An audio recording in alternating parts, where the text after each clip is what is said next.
আব্দুল্লাহ ইবনে ওমর রাদিয়াল্লাহু তাআলা আনহু, যিনি হযরত ওমর ফারুক রাদিয়াল্লাহু তাআলা আনহুর এর ছেলে ছিলেন, সন্তান, সাহাবী। তো তিনি বলেন যে নবীজি আমার কাঁধে হাত দিয়ে বললেন, সাধারণত একজন মানুষ যখন আরেকজন মানুষকে আপন মনে করে আর কোনো গুরুত্বপূর্ণ কথা বলতে চায়, তখনই কাঁধে হাত দেয় এবং বলে। তো নবীজি হযরত আব্দুল্লাহ ইবনে ওমর রাদিয়াল্লাহু তাআলা আনহু এর কাঁধে হাত দিয়ে বলতেছেন যে কুন ফিদ দুনিয়া কা আন্নাকা গরিব আও আবিরুস সাবিল, দুনিয়াতে এমন ভাবে বসবাস করো কেমন যেন তুমি মুসাফির, আও আবিরুস সাবিল অথবা পথিক। মুসাফির অথবা পথিকের ন্যায় দুনিয়াতে বসবাস করো।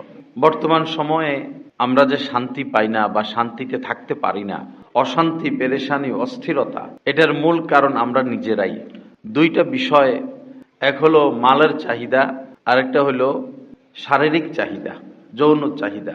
এই দুই চাহিদার কারণেই এত মারামারি, এত কাটাকাটি, এত অশান্তি, এত পেরেশানি।